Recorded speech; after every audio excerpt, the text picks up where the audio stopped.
Oversized specialist Yogi is getting set for an exhausting 7,000 kilometre, 2-week stint on the road. He's got a mixed bag of machinery and parts to deliver. Good job, mate. Starting with this rare 65-year-old tractor sold to a private collector. Restored, it'll be worth $18,000. The tractor is the first of 5 loads Yogi has to move from one side of the country to the other in just 5 days. He's barely started and already he's feeling the pressure. If we don't get all loaded today, we don't leave in the morning. If we don't leave in the morning, we're half a day behind. And that will keep 5 different customers waiting. You know you're going into a big farm when you come into a massive big driveway. Someone's driveway, 5 k's long.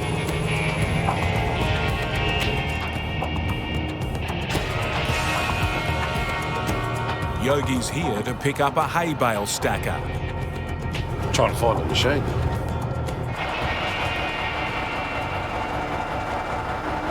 But there's no sign of man or machine. Yogi calls his customer. Collindale on the fence road. Yeah, righto. All right, mate. Okay. Oh, we're in the wrong place. It's a costly blunder. We won't get it finished loaded today. We'll have to load in the morning. So we're half a day behind now. So it's just cost me time and money. We've got that roller, that chemical handler, that pallet, that bale stacker. Yogi's up to his neck in ugly freight. The ugly freight is something that no one else will touch. It's making a load out of something, you know, like a lawnmower and a bale stacker and a vintage tractor, you know, made a load out of. His trailer's bursting at the seams. But there's still more to go on.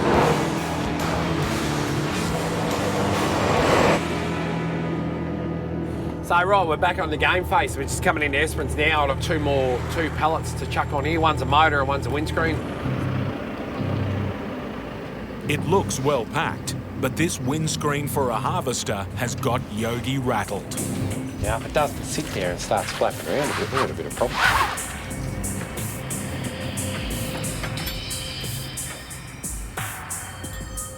It's the only one of its kind in Australia, and to stay in one piece, it has to be transported vertically. Fingers crossed. It goes all right, so I've got one choking it, one over the top, and I've got a rope wrapped around it, pulling it. So I'll stop that left, right, and then that movement. So let's get out of here and see what happens. It's the final and ugliest piece of this ugly load. You don't buy pieces of windscreen, you buy a windscreen. You don't buy multiple pieces of a windscreen. Now it's just time to settle into the groove. Want to get some Ks under the belt.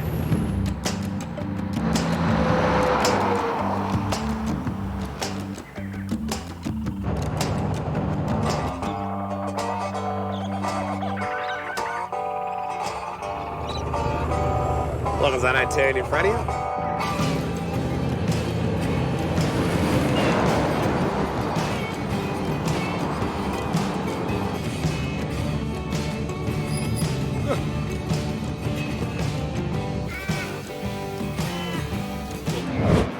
After 4 days and 2,000 kilometres, Yogi's at his first drop-off in Streaky Bay, South Australia. Righto. The mower is off, but the next unload has Yogi worried.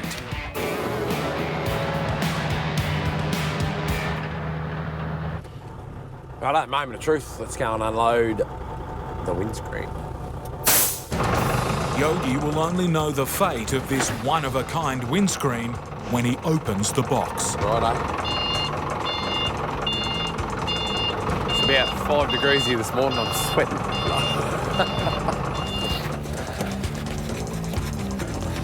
Let's have a look in there. Yeah.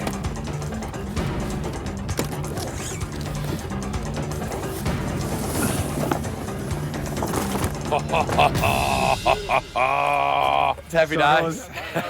All good. Yeah, right.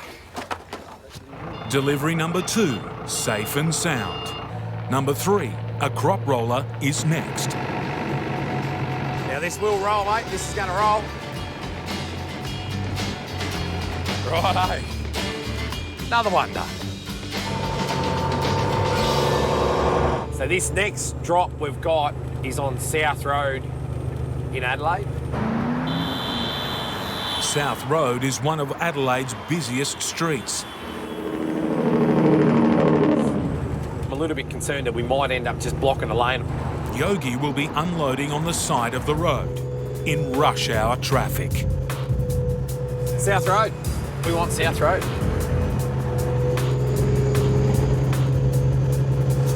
Oh, He needs to be on the other side of the road. I've got to do a bit of a shifty right, left, left, left to get to it.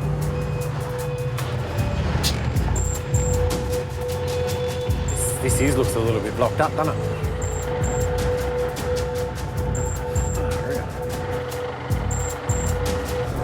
Oh, no way, man. Damage one of these cars, and this job could get really ugly.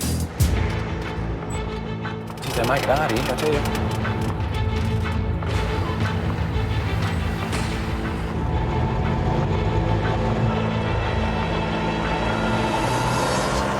Through the parked cars and straight back into moving ones. Righto, righto, righto.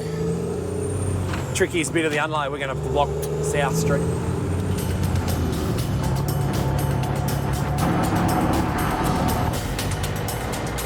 I've got to be right on his driveway so we can get unloaded, so.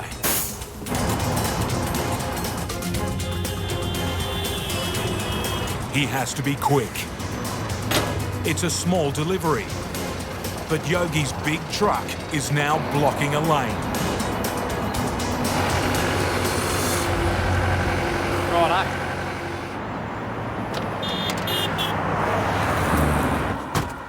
Geez, that would have been 5 minutes.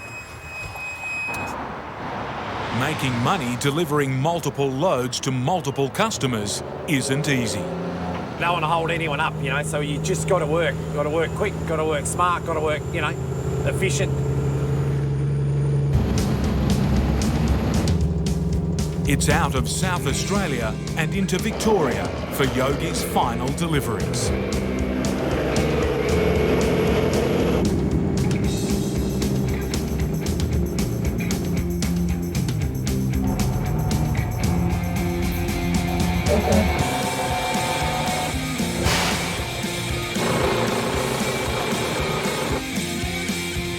Very, very close. Yeah, good job, mate. She's off.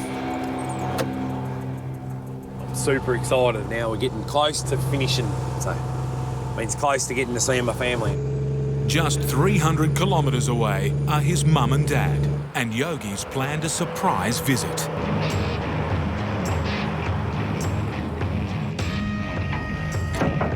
But first, he has to deliver the last of his ugly load. This 1951 vintage tractor has travelled 3,500 kilometres to its new home. Look at that. Right, that's a wrap. We're finished. We've had a crack. It's been a big day. Been a big couple of days, but we're going to see my family. So today is a good day.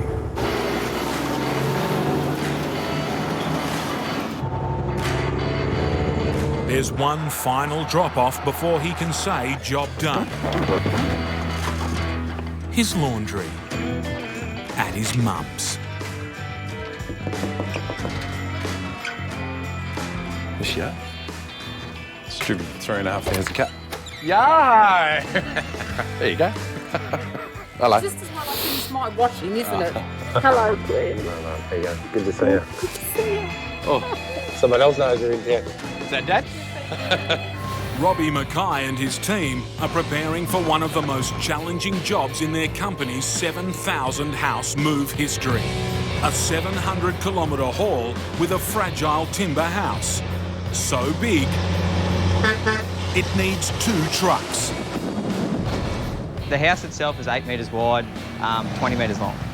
So it's a big chunk of house. decent weights, like the trailers are running pretty much at their limits, carrying that sort of loads. Company owner Robbie is the brains of the operation and lead driver. And we're going to split the house in half. It's 2 sections going through, so we'll back this underneath, we'll push our steelwork in. We can both up at the same time, peel them apart. This load can't leave until the streets are empty at night. But it's too easy, everyone will be doing it.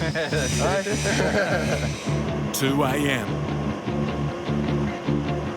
And the 14-man, 1-woman team is ready to roll. We've got a long way to go, a lot of stuff can go wrong, so everyone's on the ball, keeps awake, there's no dramas. Just pay attention and we're all good.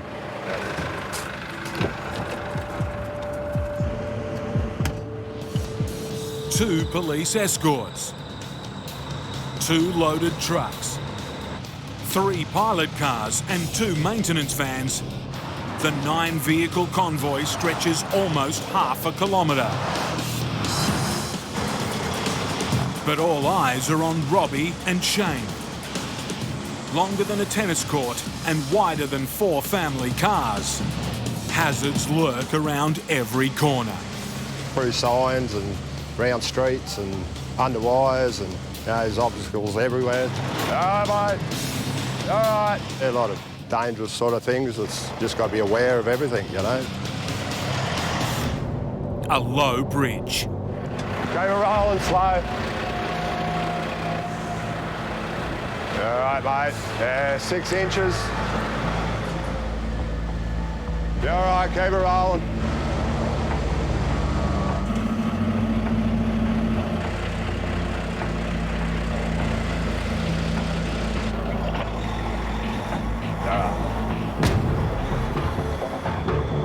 While they've made it, their oversized permit demands they're through Gympie, 100 kilometres away before sunrise. The lockout is daylight, so you got to be through Gympie before daylight. Robbie's worried about a big section of roadworks just before town. Well, it's still black, but it doesn't take long to get bright, so yeah, at this stage we're still going all right, but we haven't even got to the roadworks or nothing yet.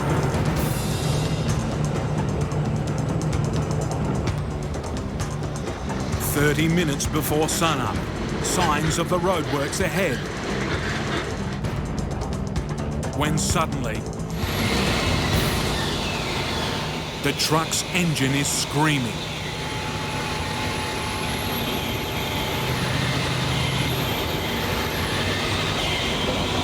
I'll just pull over.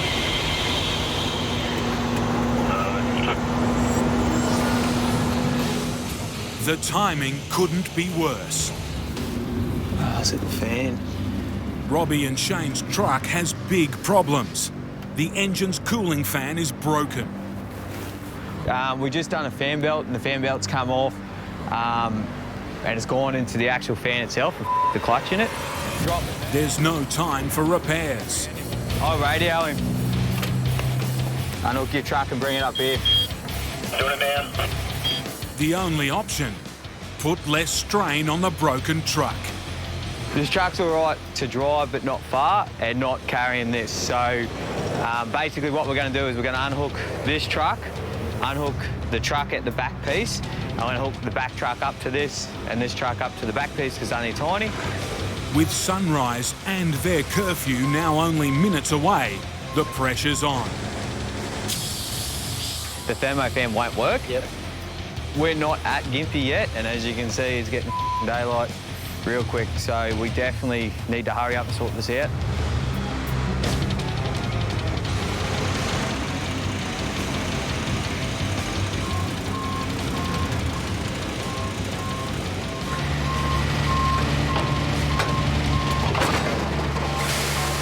All right, boys.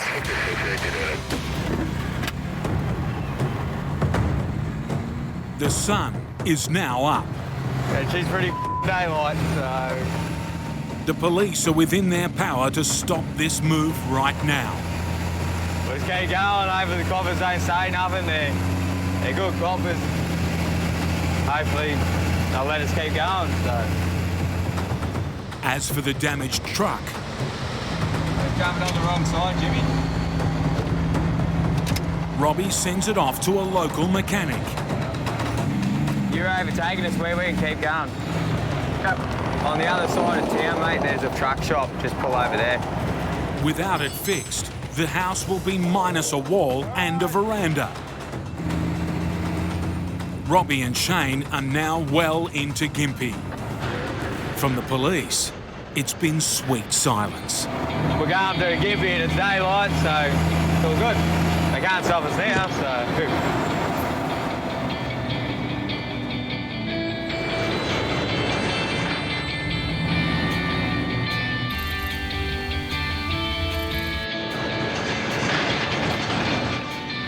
That's the end of Gympie, so we're all good again. 170 kilometres ahead is the town of Rockhampton. Population 80,000. How much you got there, boys? 8, mate. You cover there, big fella. It needs to be through the town before rush hour starts, in 2.5 hours. You know, you got schools, you got people finishing work, you got traffic everywhere, you know, so it's going to be a nightmare. But Robbie's nightmare might be closer than he thinks. Unexpected roadworks to slow him again.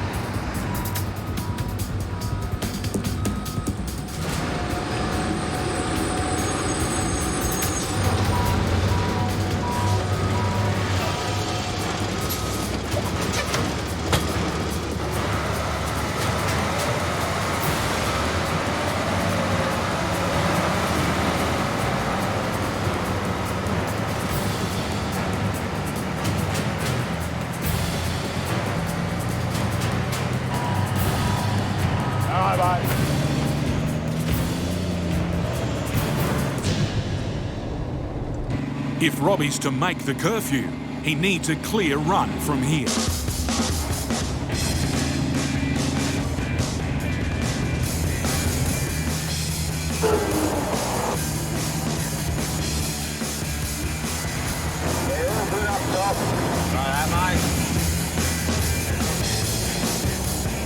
They're making good time.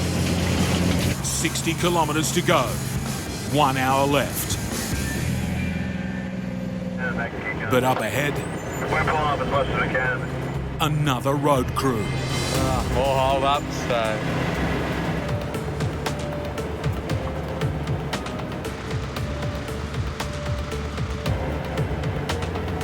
Yeah, mate, good to go. It's now 3:30.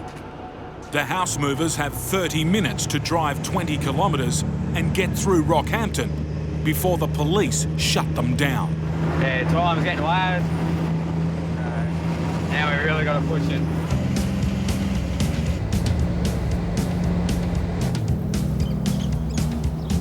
After you pass them, Rob, you got 2 low bridges, foot each side. Alright, mate, yeah, come this way, mate. Yeah, 8 metres, come out your fellas, 8 metres.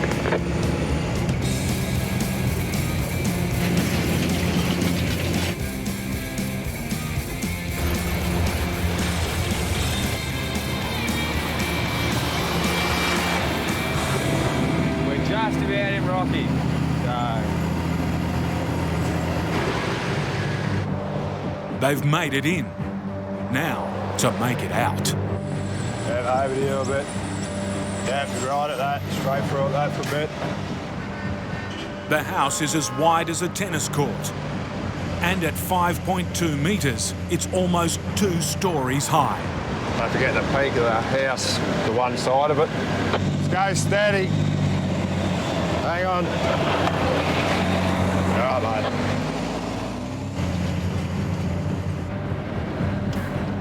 While the police stop the traffic, Go to you, Shane. Come over more. Come over more. Robbie navigates a series of tight intersections. All right, heaps over here. Still right.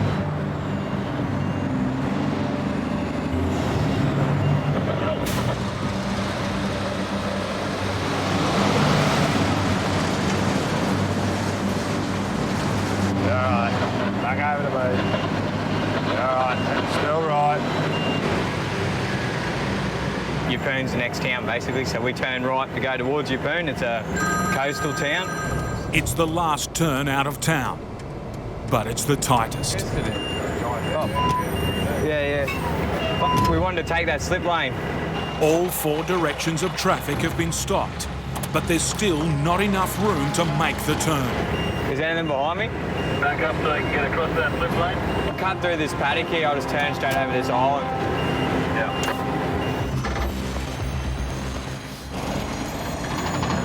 The pressure's on Robbie to make this quick.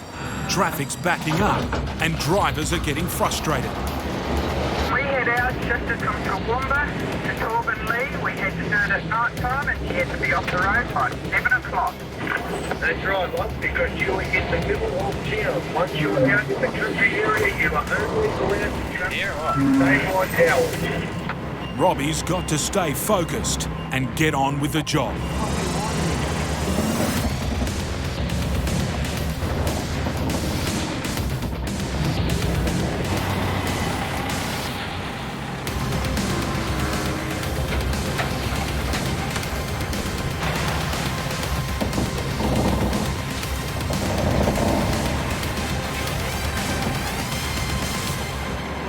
Good.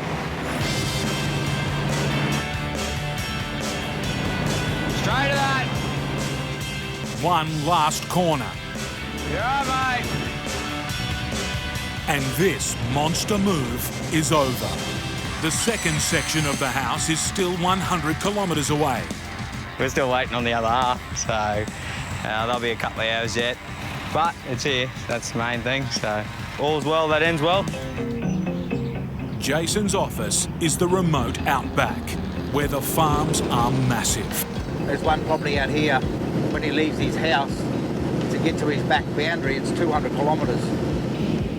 His job, delivering a lifeline to properties way off the grid. The whole community out here does rely on fuel for all their power, generators and stuff like that. Yeah. So everything is relied on fuel getting through. During the wet season, dirt roads can transform into impassable bog holes. Storms can brew up in the afternoon and it can just put you completely out of the picture. So that's why if you've got an opportunity, you've got to take it with both hands and run with it. And right now, opportunity knocks. After months of being cut off, there's a break in the weather. Roads have reopened, and Jason's clients are desperate for his fuel. Jason will be the first road train to attempt the run this year, but he knows his window of opportunity could close fast. You don't have time to muck around this time of the year. You sort of want to get in, get your job done and get back out onto the bitumen. With 93,000 litres of diesel on board, enough to fill 1,500 cars. Everything's good to go.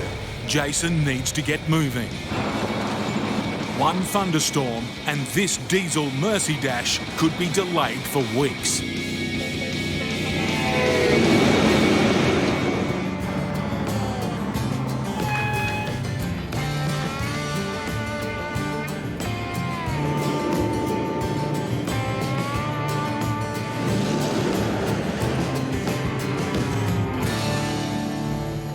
After a day and a half of solid driving, Jason's reached the start of the dirt. There's been no road trains on this dirt road this year. He's the first out here.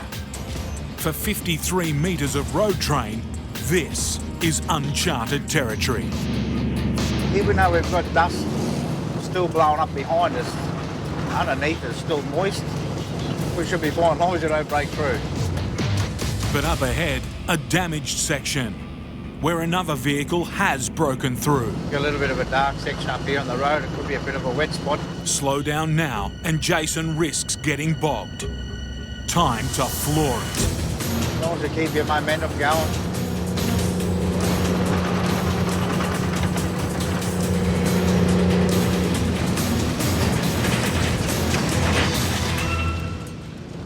Fairly cut up coming through there, and it was still a bit damp underneath. You can feel the truck sort of half sinking all the time. He's made it to his first fuel drop. Urandangi, population 60. a bit of relief there. We've made it in. First stop, the local pub, general store, petrol station and post office, all run by Pam Forster. G'day Pam, how are you? It's so good to see you. Yay. Oh, at long last, fuel for all of us. Anyway, all right, I'll go and start delivering some fuel around. Great. For Pam, this delivery is the first in 3 months. Everybody's starting to get a little bit low with fuel because we've been flooded on the Northern Territory side now off and on since before Christmas. Tanks topped up. Next crucial job, Going. I'll just put Jason on for you. getting word from a station manager on the condition of the road ahead. Is that road open or closed over that way? Yeah, the only thing is if I get bogged in this other bog hole over here, I've got nothing to pull me out. I'll give you a call before I leave here. Excellent, mate. Thank you. Righto, Ryan. Bye, mate. Bye. What's the river doing? It's at 0.8. Hell, you won't get through there. No, not today, but no, he's talking. It's not the news he wanted. The way forward is blocked by nearly a metre of water flowing over the road. If I get stuck in there, there's nothing really to pull me out. I'm sort of on my own. The truck's too busy to get with a shovel. After a morning of phone calls to desperate customers, Jason's made up his mind. We got a 5-hour detour now because the bog hole on the other side of the river here. He'll take an alternative route that's 300 kilometres longer.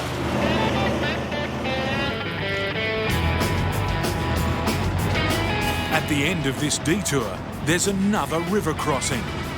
Jason's gambling it's open. Hopefully the water will recede down there pretty quick and we'll be right to continue.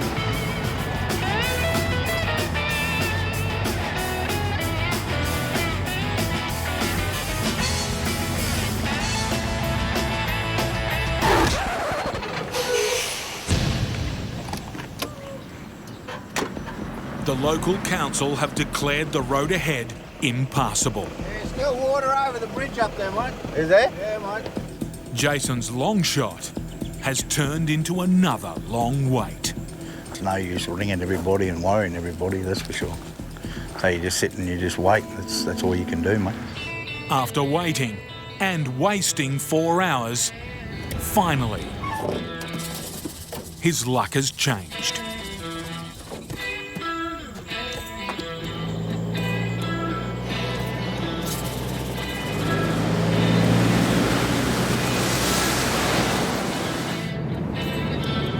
We're just coming up to the end of the bitumen on the Donahue Highway.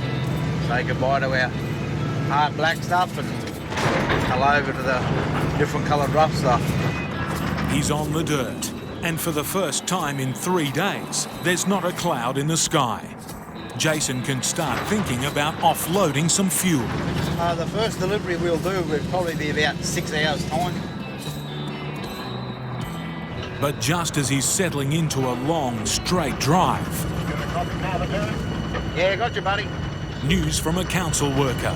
Yeah, the river's 600 over up there, mate. Oh, is it? Yeah, mate. Over half a metre of water on the road ahead. Too much for his truck to power through. This is what I said back there, mate. I said it's still open, mate. Yeah. Because I've been up here every day looking at it, mate. And Oh, yeah? it's not dropping fast. I nearly got caught up here the other day. I'll be back up in the morning. Yeah. And I'll check it out again in the morning. I want to go across before you fellas go across it. Jason's only option, wait some more. Next morning, and the water levels have dropped. Jason wants to go, but the council arrive, having checked the crossing. He's here now, so we'll see what the verdict is. It's below 0.4. It's touch and go. He's leaving up to my call to go through. So yeah, no, we'll give it a go. Jason's backing himself to make it across. Feels a little bit soft, but hopefully we'll be okay. We just go into it steady and don't do anything silly. It's critical he hits it with enough speed. Too slow, and he could get stuck.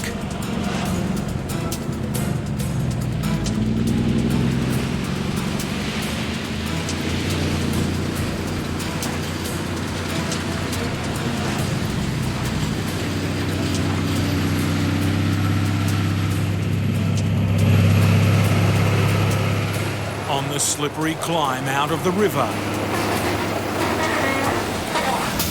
trouble.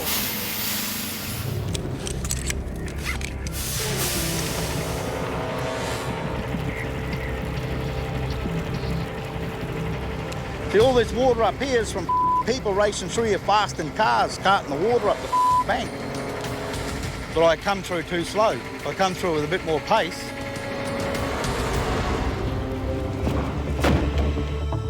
It's a rare low point in 20 years of trucking. This is probably the second time in my career I've ever been stuck. After a frustrating hour, a local station owner arrives with some serious pulling power. Jason's relying on the stiff bar to hitch up to the grader. There's just one problem. It doesn't fit. I got a chain there. How big a chain? Not big at all, and far from ideal for pulling 130 tonnes of bogged road train.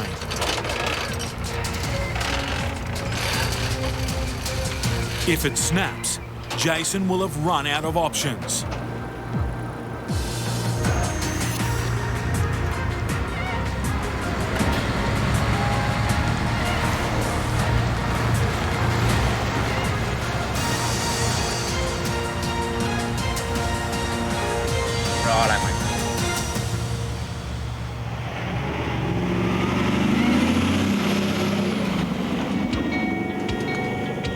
A rough dirt road never felt so good. And at last, it's all clear ahead. Everything's open the way we want to go. Finally, he's made it to his most remote customer. It's always a good feeling to start delivering some fuel and... Hey, mate, there you go. So, both these tanks? For station manager Peter, it's a massive relief. Pretty urgent for it. Been missing the last couple of runs. 16,000 litres of black gold. Makes you feel good every time you can do a delivery in the wet season. Job done. From this point, I am going to start working towards home for the rest of my deliveries, so it'll be only a couple of days again now and I'll be able to see my family. Oversized specialist Mark Cromwell is under a shed load of pressure. He needs to get this mammoth 50-tonne electrical switch room loaded onto his trailer. Are we nearly ready, Doug? You're nearly ready. I'm getting impatient. I want this to happen. We can't afford anything to go wrong here today. For Mark and his team, it's one more stress on an already demanding contract. Delivering this heavy, expensive and fragile switch room into the middle of nowhere. Logistically, the most remote mine site in Australia. To get there is extremely difficult. And Mark's deadline can't budge. This client, more than anyone I've ever dealt with, are just push, push, push, numbers, dates, hit targets. The last leg of the journey takes Mark up the notoriously rough Tanami track, putting his body and truck under extreme strain. Mechanical failure is the big thing here. The trailer's got to go over so many corrugations. If something breaks down, you're not going to get fixed up on the Tanami track in any great hurry. With the load finally on, Mark's feeling positive. Tomorrow, bring your good clothes because we're not getting dirty. Nothing goes wrong. Mark's first hurdle. Make it safely through a city of 1.3 million people and its early morning road users. It won't be long before we see the mammals all out and about. Mammal, that's a middle-aged man in Lycra. Have I given him a metre, Matt? Yeah, I've given him 3 metres, I think. Always pays to be safe. He's cleared the city. Yeah, we're on the dirt now, so we've got about an hour of doing about 15 to 20 k's an hour. The electrical switch room he's carrying is big in every respect. 5.5 metres wide, by 16 metres long and worth $1.5 million. But out here, there's always someone bigger. Now we're going to run into another wide load. This $3 million mining truck is 6.5 metres wide. Getting past will be a close call. I'll just pull over here. It's going to be a bit tight here. We might have to wiggle it through. So if you don't hit the building, we'll be right.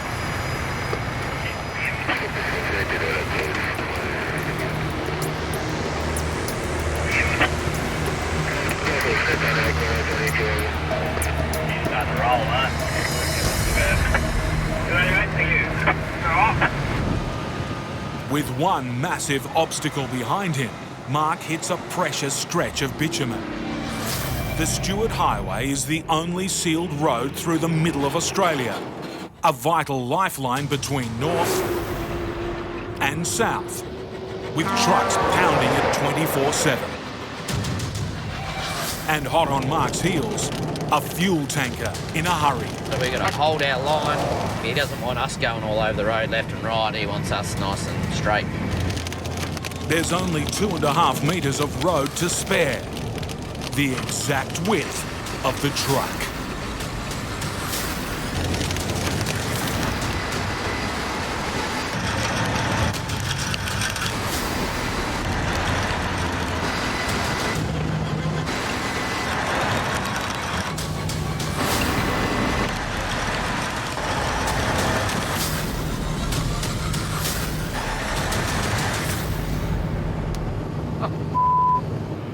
A few stone chips, but all clear. Mark is now leaving his home state of South Australia.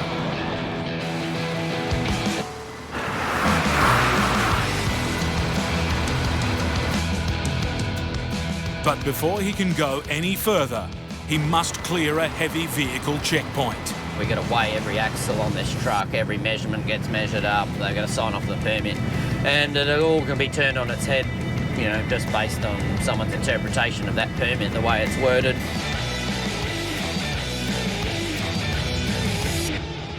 This is the MVR weighbridge. This is our checkpoint. If Mark's truck's not in order, he could be sidelined for days. There's no way that you can avoid it because there's only one road that goes through the territory. And these things don't go bush. Straight away, things aren't looking good. Another switch room from Mark's company is getting a lot of attention. Yeah, just wondering what's going on. It's your mate. Which one? The one we don't want. Oh, sake. Let's go see what happens with this load. See what they can pick on. We even measured it all out based on your state's guidelines and... So you reckon this complies with our state guidelines? Yeah. They're trying to tell us it's the wrong trailer for the load. I just said, where's it? Show it in your specifications. They got no answer. We'll win our battle, but it could take friggin' weeks. It's Mark's worst fear.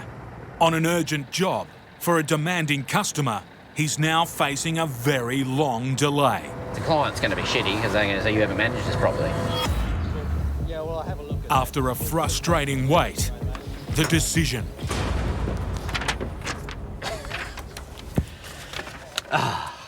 I won the battle and I won the war. It's a massive relief. Losing this fight could have cost Mark dearly. We had to unload the building, so we would have had to go onto the Tanami, delivered that, come back out, then pick this building up. So I could have been there for days while this all eventuated. Meanwhile, the directors at the company would have been having kittens. But this win has come at a price. Mark's lost half a day out of his schedule. We've got one more coming over, a white Corolla, and you're clear. He's now due at the mine site, 400 kilometres away, in just over 2 days.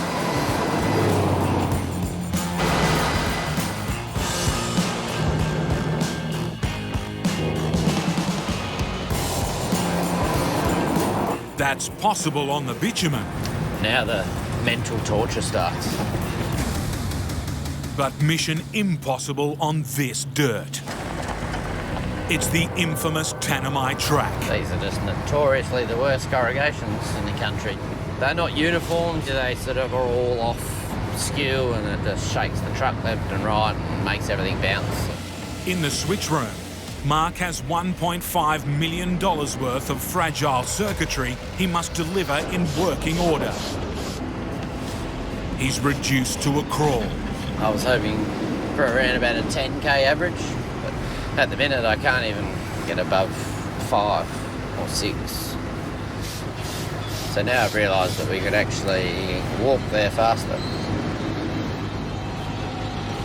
The suspension and the steering linkages and everything is just copping an absolute pounding. After 5 hours of agonisingly slow progress, Mark's getting worried. We've sort of gone from our 2-day calculation to being as long as it would take to now possibly 2.5 to 3 days. The gold mine waiting for the delivery is shutting down operations to install this switch room as soon as it arrives. Miss that deadline and it'll cost the mine site and Mark dearly. We cannot miss this delivery date. It's now locked in. This is absolutely horrendous. You can't just let the building go bang, bang, bang, bang, bang, because by the time it gets there, nothing will work.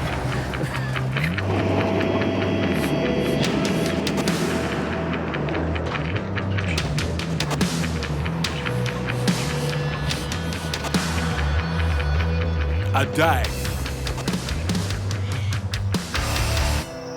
and night pass at a snail's pace.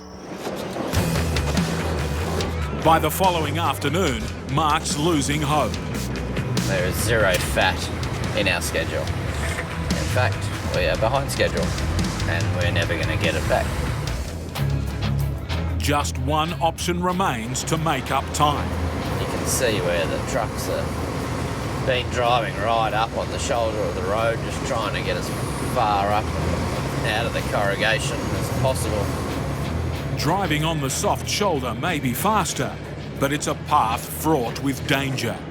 Yeah, well, you got to be very careful when you run on the side of the road in this soft stuff, because it might feel sort of firm in one bit and the next minute it'll just grab hold of the steer and rip you off into it, and by the time you try and catch it, you're in too deep and you'll just get bonked. The risk seems to be paying off.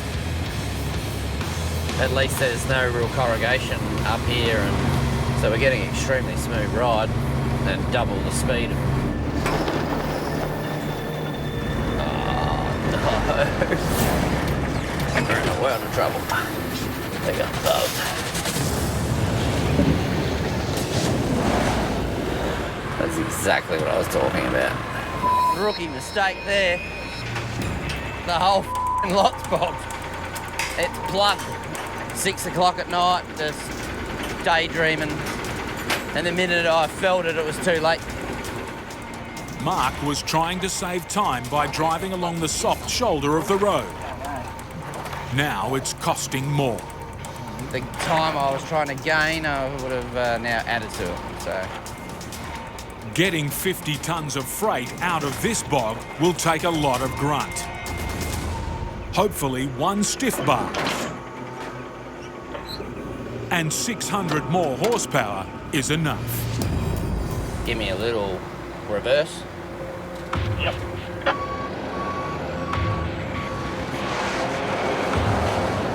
A short rollback to firm up the dirt. Right, hold it there.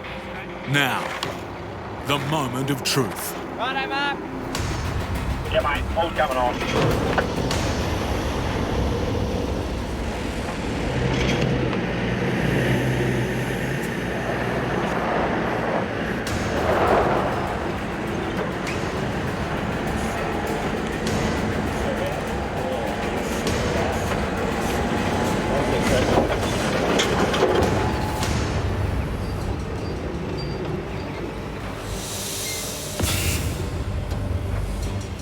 Looks like it's the bumpy ride home from here.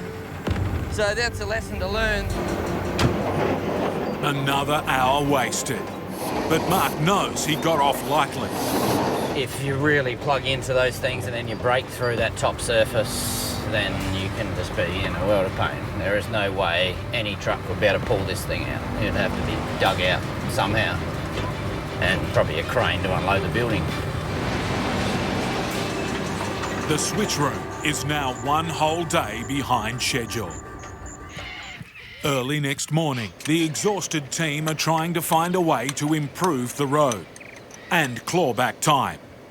They hope dragging these tyres underneath Mark's truck will smooth the way. Because we're miles behind now. We're meant to be there this morning, but we're probably going to be there tonight.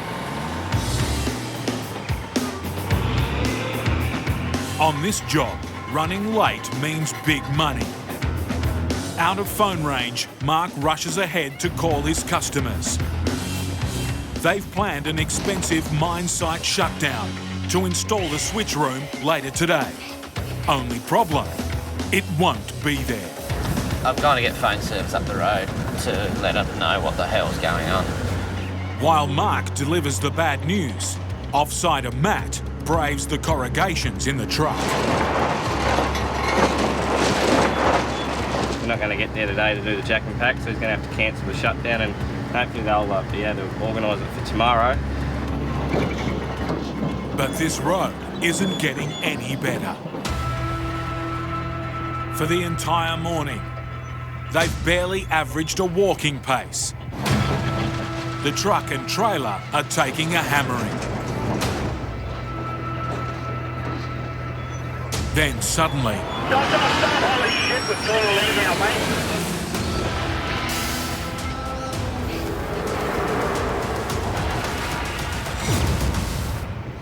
The old trailer hasn't liked the dirt too much, and we've dropped a leg clean out the back of it. A steering leg has been ripped clean off. For Mark's offsider, Matt, it's a waking nightmare. Just Todd saying stop, stop, stop, and that was it. All around, it's a trail of destruction. Fittings and hoses lie scattered. Air lines are cut. Brakes jammed on. Just tape them so that the zip ties will zip tight close the air lines. Not good at all. We have a vehicle coming in the distance. Here's to hoping it's our boss. Prognosis is extremely bad. Yeah. Extremely bad. It's a bit like if you're in a motorbike accident and then you look and one part of your body's over there and you're over there. It's pretty much it. Not good. While Mark's lost 4 tyres and a giant piece of undercarriage, his trailer should still be drivable. Skull drag that over there, and that will then be the topic of Tanami conversation. The immediate job is to clear the road.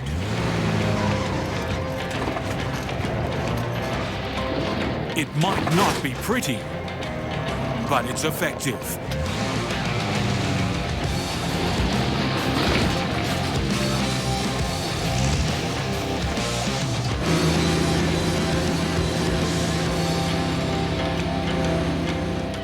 Airlines repaired and brakes unlocked, Mark's battered convoy can crawl on. More weight is now bearing down on his remaining wheels. Mark will have to be extra careful. A tall order on the Tanami in the wake of a storm. We've got up to our first real bog hole. This 3-ton car makes it look easy. Mark's 100-ton rig could have a harder time.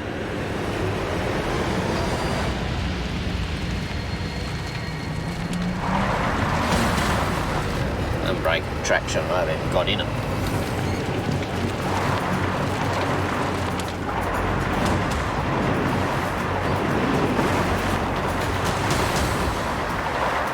It's so greasy here, so it's just slipping. So we just need to put a shitload of weight to break through into the dry stuff.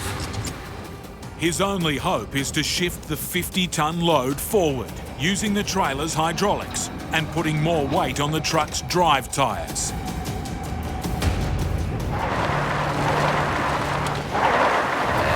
that isn't happening either. Put more on.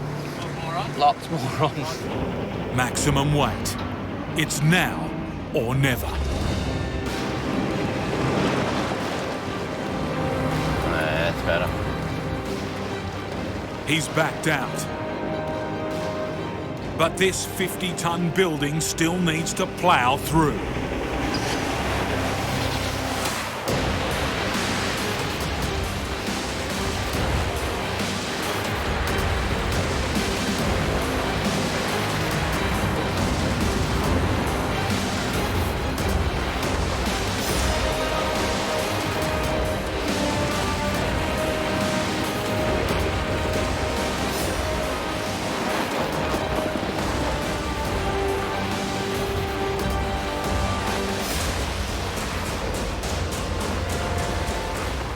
A bit nervous on the entrance because she just was a bit greasy. After a disastrous few hours, the switch room can roll on.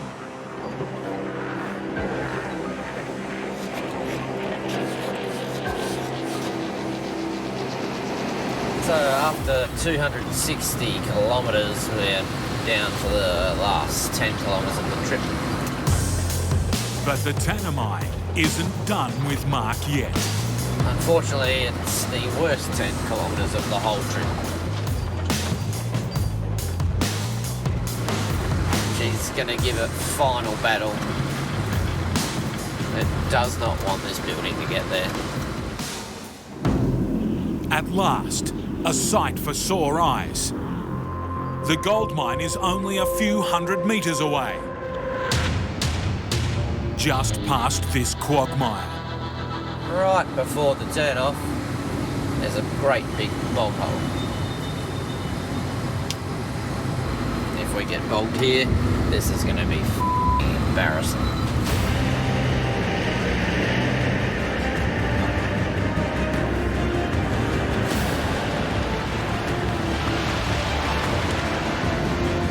Oh, don't you dare.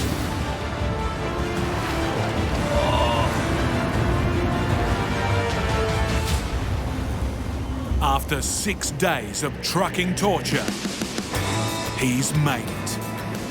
We are here. This is a joyous moment in every Tanami truck driver's life when they can flick the left indicator. That means the end. Just relief, because it's been quite a long, mentally taxing trip. But now, Mark can take a load off. Yibbida, that's all, folks. My mind's on millions of things right now, trying to get ready for the trip. In Perth, trucking veteran Steve Graham's rushing to put a road train together. It's not like you're driving one truck, you're driving three. He's just accepted an urgent job, taking a power station worth $500,000 to a remote Aboriginal community in the tropical north. It's desperately needed to upgrade the town's electricity supply. Vital infrastructure for a community way off the grid. The whole community is sweating on how I go delivering this thing. I'm going to take this trailer away first and go to Balgo. That's my plan. But I best check the weather first, because with my luck, I'll head off to Balgo and find out it's raining before I even get out the gate. Monday, 80%, Tuesday, 90%, Wednesday, 70%. When I see a forecast that says 80% rain for the next 3 days, I feel sick. The pressure is on. Steve needs to get loaded and leave. The first part of his load is a fragile electrical switch room. You can imagine the panic if I delivered it and it was broken. Upside down. Oh, don't say it. Yeah. This is on, I'm going down the road. He needs to pick up more freight in the town of Karratha. Going on the back, 2 massive generators to supply a community with electricity. All that's left now is to deliver this power station. 1,450 kilometres of harsh outback still stands in the way. Just on the horizon I can see red dust building. It's almost like there's weather coming in. This part of Australia is notorious for its extreme climate. I'm in the proper Pilbara hot now. It's hot. It's about 45 degrees out there maybe. Everything in this truck is running hot. My gearbox is running on 130 degrees Celsius today. The punishing heat is pushing Steve's 20-year-old truck to the limit. If I hurry too much, I will do wheel bearings and tyres, then I'll lose the time changing them. So I just drop the speed back when it's very hot. After a brutal stretch, Steve wants to check his gear. Right away, it's not looking good. I've seen this on the ground. That's a seal out of a hubcap. And now I've got a major bloody drama. This is a major drama. This is not good. Maybe got a bearing starting to pack up. A failed wheel bearing could spell serious trouble. This can develop into a dangerous situation. If you don't get this at this point, and it is a bearing that's collapsing, it collapses, runs red hot, catches fire, you burn your trailer and all this stuff to the ground, and or the wheel falls off, can fall off, and go wandering out into the bush. And I'm going to get a jack under that and see what the hell's going on there. What frustrates me is the clock's really ticking now, but I've got no choice but fix this, and that's where I get really annoyed. If Steve's bearings are shot, the wheel will be loose. There's no play in that. For the first time on this run, Steve has caught a break. The wheel bearing is intact. But to keep it that way, he needs to replace the broken hubcap. Cap there, that's the cap. That's what's left. That's where that lives. It's a good thing we're not on the dirt. That'll do it, I reckon. Steve's about to get going when he spots another problem. Looks like it's got some sort of fluid coming out of it, that genset. But I'm hoping it's diesel. I think it's diesel, which is spraying back all over the crane. I noticed a bit of dampness, but I didn't realise I had a major leak. Well, I can see a fuel tank. I can see a lot of fuel on the top of it, but the tank's supposed to be sealed. I would like the customer to be happy with this thing before I take it out there. I'll ring them, it's their call.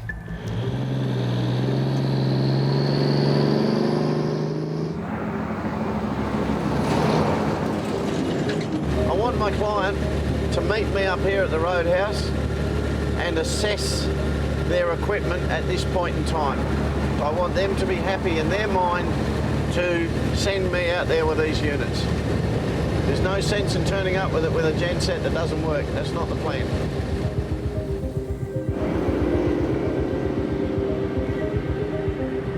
At a remote roadhouse 900 kilometres from Balgo, the client is waiting. He isn't worried about the fuel leak, but something else catches his eye. There's a gaping hole right up the middle of the board. You're joking? No. You probably wouldn't see it when it's sitting on the ground. I never noticed, I didn't realise. I saw the surface it was sitting on, I thought that was the bloody floor. I'm sure we're getting sucking dirt all the way. You come and have a look at this. I don't know if I want to have a look. Steve has driven over 2,000 kilometres with a missing floor. See, you never would have picked it that there was no floor when I loaded the thing. I mean, I'm walking around on it thinking, oh, that's good, that's smart, you know. Like... The switchboard is undamaged, but it won't stay that way if it remains open to the elements. All the dust off the road train's just going to billow up in here and just fill this whole thing up with dust. Bugger all these switches. You wouldn't think they'd let a board go like this if we get that sort of... The switch room needs a floor if it's to survive the Tanami. What's the best way here? Plastic, you reckon? A couple of sheets of timber would do it. This is a few hours, isn't it? Oh, shit, yeah. It's time Steve doesn't have. This has cost us today. I can't take this unit out there with a great open floor space. That switchboard won't be worth sixpence when it gets out there. The repairs mean a detour to the client's yard, a 60-kilometre round trip, and an anxious wait watching the clock and the sky. Well, that's a drastic change of plan. Instead of heading east towards the Tanami, I'm now heading west into Broome. If I miss getting on that road by one day, that's the massive, massive consequences. We'll just sneak in through this mob's yard, going in the back way. How long do you reckon this repair will take? 5 o'clock tonight. With hundreds of kilometres of punishing dirt to plough through, the patch job on the floor has to be done properly. But as time marches on, Steve's window is closing. That's the stuff I'm worried about, and I can hear it crashing and banging.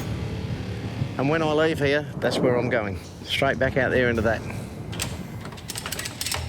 The finishing touches are made. I reckon that's bloody good. Finally, Steve's all set. A last look at the weather map, and it's looking bleak. There's a big storm there. I just hope it doesn't go across the Tanami. Out on the open road, the ground is already saturated. There's a lot of water on the side of the road through here. If that's happened on the Tanami, it'll shut it. Without a doubt. Simple as that. And ahead, the signs are even more threatening. It does make me a little bit nervous looking out the window and seeing those clouds now. He's travelled nearly 3,000 kilometres to get here. Now, Steve's fate lies in the hands of the weather gods. I think that's rain over the Tanami where I've got to go. That's it now. That's serious. Some of that rain's serious. I've got to get to the turn-off before that storm, or it's all over. There's the turn-off there. Now, what does that sign say?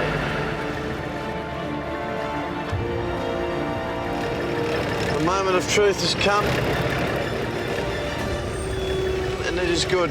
It's open to all traffic. Steve's gamble has paid off. Come on, Teague. But he's not in the clear just yet. That's thunder I'm hearing.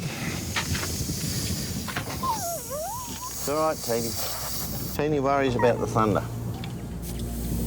With 240 k's of bone-crunching corrugations between him and his destination, he needs to deflate his tyres to soften the blow. I'm letting nearly half the pressure out of these tyres. The fate of Steve's freight weighs heavily on his mind. This concrete's been moving a bit all the way. I don't think it can move any more, but I've got an eye on it. The time has come to tackle the Tanami. The roads are all open. That's good news. I'm going to get into it. At this time of year, half a metre of rain can fall in a day. Steve needs to put the hammer down.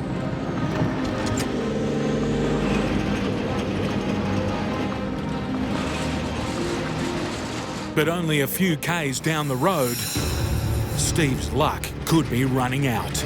It's been a big gamble the whole trip. If it rains too much down here, I'll stop till it dries out. It might take weeks. It's taken me weeks before. And it's not only ahead that he needs to worry about.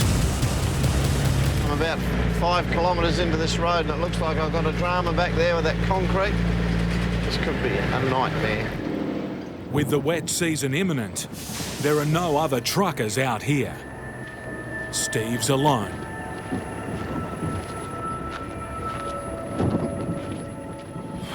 Strap's nearly gone.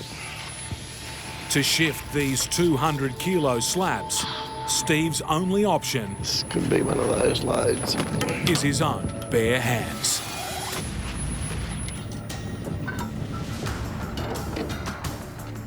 With the temperature in the 40s and humidity at over 90%, it's sapping every last drop of Steve's energy and patience. Fuck's sake. It's the business. No good sucking about it. Just deal with it. With the road set to get even rougher, the concrete needs to be rock solid. And now, he's racing fading light.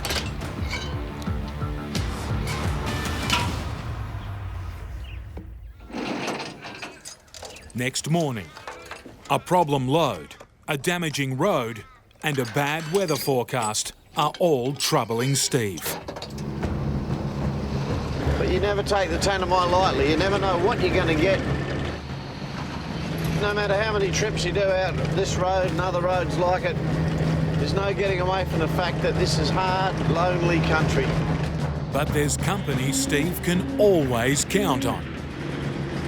Corrugations.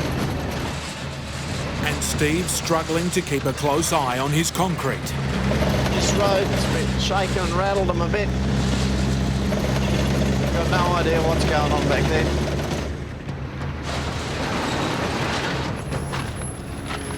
And that's still nice and tight. That's good to see. The slabs are holding fast. But now Steve spotted something else. Shit.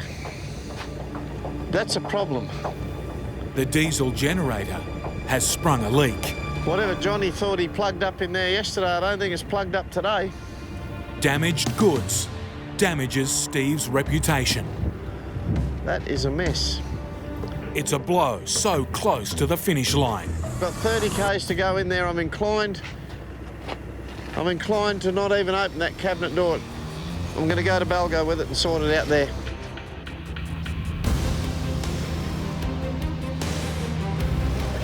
But now, Steve's hit the worst section of the entire trip. Corrugations are the one thing that sends every truck driver spare. Threatening to make the spill even worse. All I can do is walk this load in.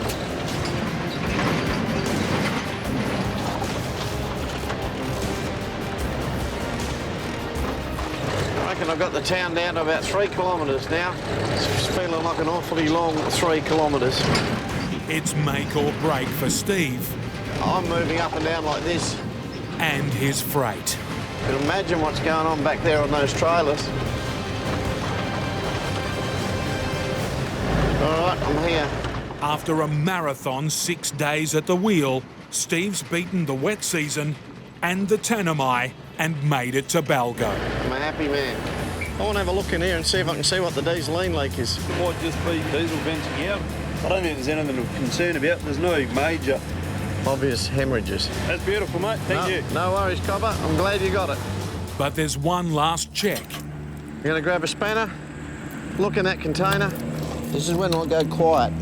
Before Steve Graham can call job done. Phew, that's a relief. The switch room's in mint condition.